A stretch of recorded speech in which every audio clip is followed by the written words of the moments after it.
दोस्तों नमस्कार। मैं सूरजदीन विश्वकर्मा, ठगी पीड़ित जमाकर्ता परिवार तप जप संगठन। साथियों, आज 9 अप्रैल 2024 में आप लोगों के बीच में उपस्थित हूँ। कुछ जानकारी देने के लिए आप लोग ध्यानपूर्वक वीडियो को पूरा सुनें और शुरू से अंत तक सुना करें, तो ही आपको समझ में आएगा कि आज की वीडियो में क्या खास है। क्योंकि वीडियो बनाने वाला प्रत्येक व्यक्ति यही बोलता है कि आज का वीडियो बहुत ही खास है। निश्चित रूप से कोई न कोई विशेष खास बात होती है, तभी वीडियो बनता है।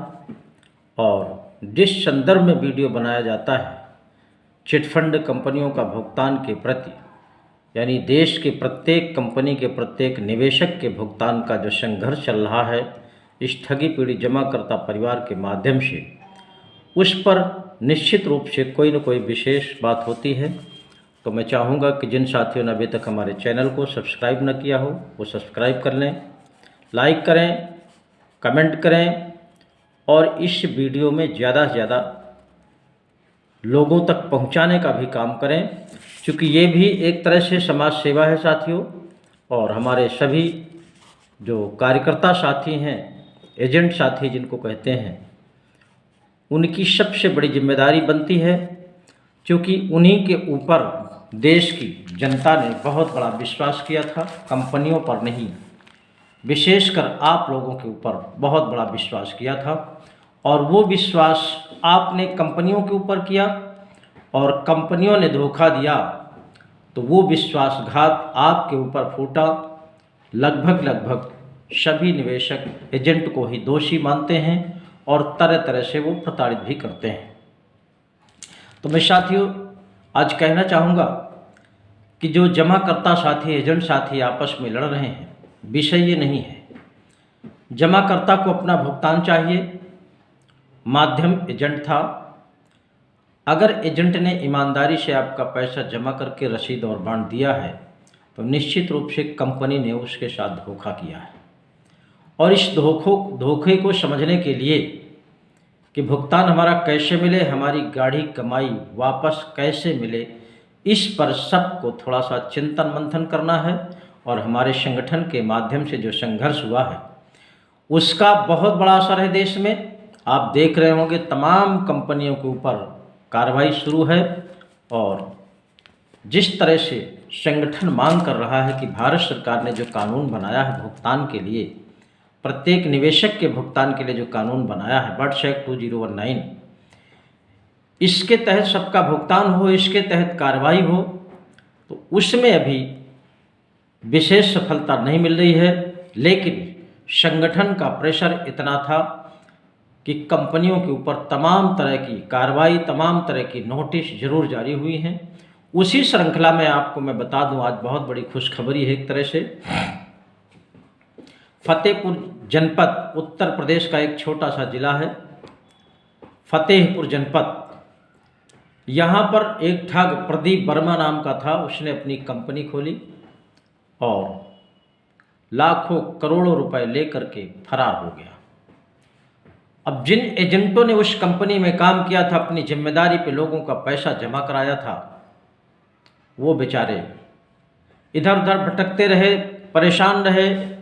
लेकिन कुछ साथियों ने मिल करके उस कंपनी के ऊपर कार्रवाई कराया और कार्रवाई का नतीजा ये रहा कि जब प्रशासन छापा मारता था तो वो ठग नहीं मिलता था। कुल मिलाकर के वो निरंतर फरार हो गया, अभी तक भी फरार है, कहीं पता नहीं चल रहा कहाँ चला गया।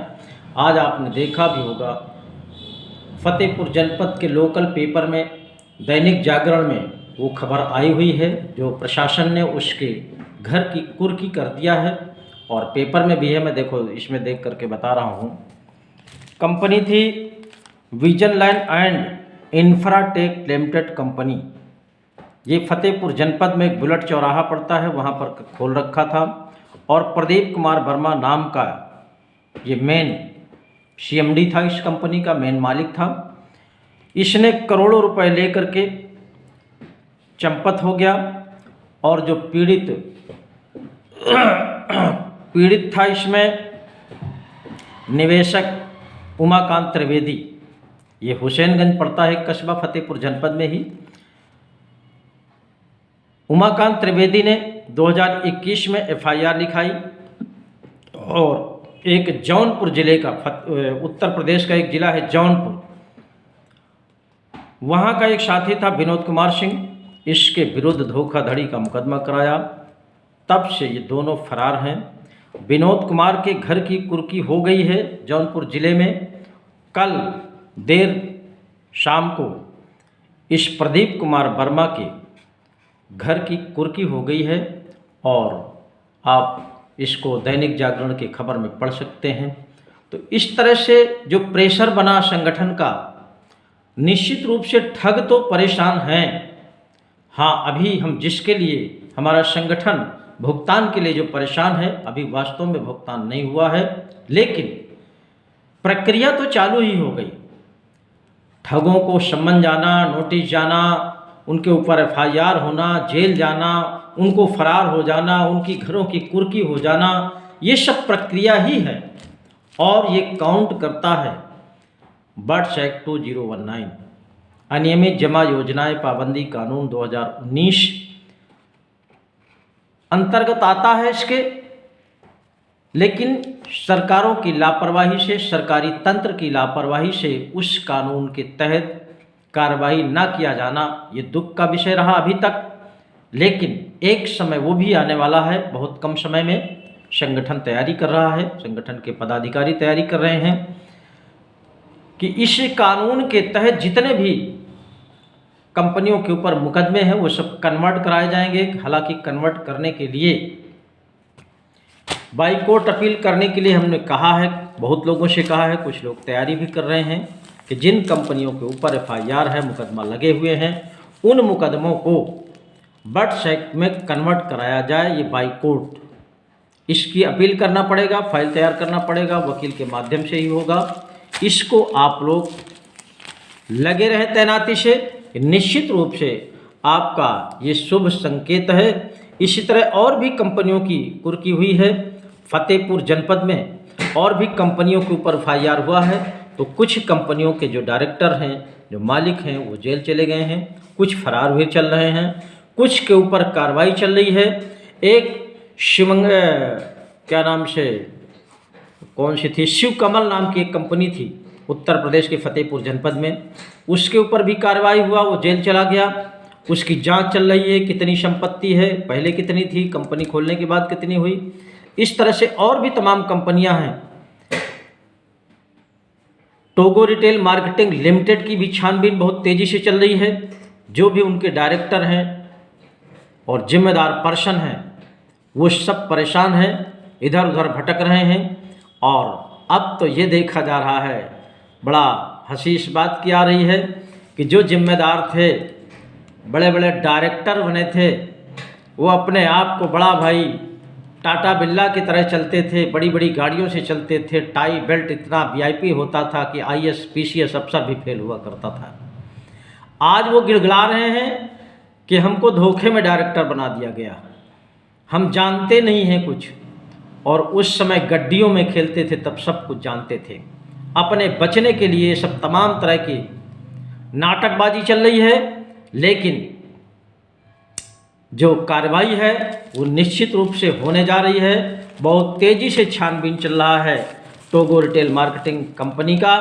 और इस टोगो रिटेल मार्केटिंग के कुछ लोगों ने एक नई फर्म का रजिस्ट्रेशन करा करके, और कुछ ठग टाइप के लोग, ठग टाइप के एजेंट लोग, दलाल टाइप के एजेंट लोग उस कंपनी में लोगों को फिर से ठगने का काम कर रहे हैं। इसलिए मैं देश की जनता से अपील करता हूं कि ऐसे ठगों से आप लोगों को सावधान रहने की आवश्यकता है।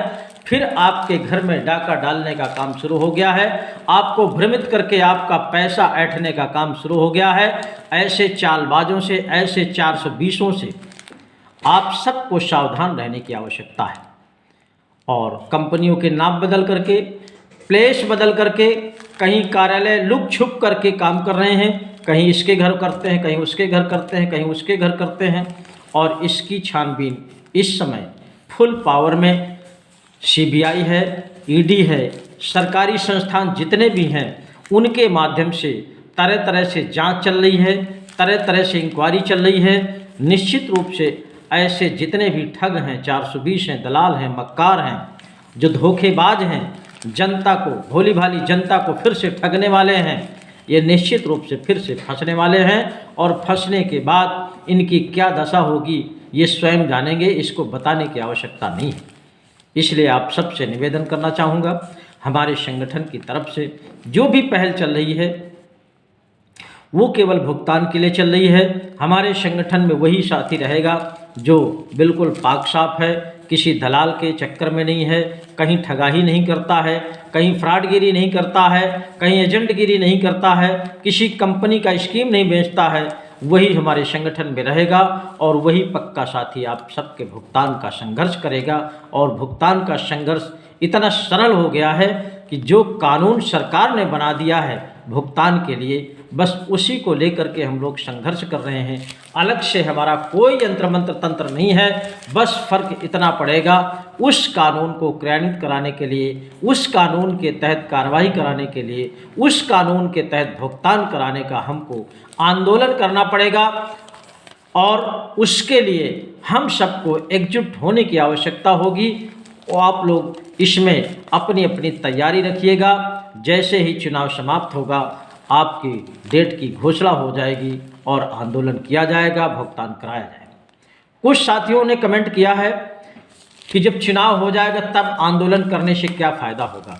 साथियों, आपको पता है इस समय न कोई प्रधानमंत्री है, न कोई गृह मंत्री है, कोई मंत्री नहीं है। इस समय देश जो कुछ है वो चुनाव आयोग के चंगुल में है और चुनाव आयोग वो अपना चुनाव कराएगा और अपने अधिकारियों को जिस तरह का आदेश निर्देश करेगा वही काम देश में इस समय होगा। इसलिए चुनाव तक किसी भी तरह का कोई व्यवधान नहीं डालना है। ये चुनाव भी बहुत ही महत्वपूर्ण है, इसमें देश का ही भला होता है, देश की सरकार बनती है, देश को चलाने के लिए बनती है। इस पवित्र काम में भी आप सबको अपने अपने कर्तव्य के हिसाब से अपना अपना काम करना है। जो जिसके समझ में आए वो करे। हमारा कोई किसी के ऊपर प्रेशर नहीं है कि किस पार्टी को देना है, किस पार्टी को नहीं देना है। आप सब लोग स्वतंत्र हैं। जिस कैंडिडेट के ऊपर आपका विश्वास जमे, जिस पार्टी के ऊपर आपका विश्वास जमे, उसको आप लोग वोट करिए। लेकिन वोट करिए इसलिए कि ये भी हमारा आपका दायित्व है, जिम्मेदारी है, परम कर्तव्य है। और इसके बाद फिर जब सरकार बन जाती है तो हम लोग अपनी मांग को इतनी तेज़ी से रखेंगे, उन्हीं के बनाए हुए कानून पर रखेंगे, सरकार को मजबूर कर देंगे आप सबका भुगतान करने के लिए। और बहुत कम समय में आप सबका भुगतान होगा। आगे मैं आपको बता दूं कि जिन साथियों को इस कानून के तहत भरोसा नहीं है, तो निश्चित रूप से वो चाहे अनभिज्ञ हों या उनको किसी ने भ्रमित कर दिया हो।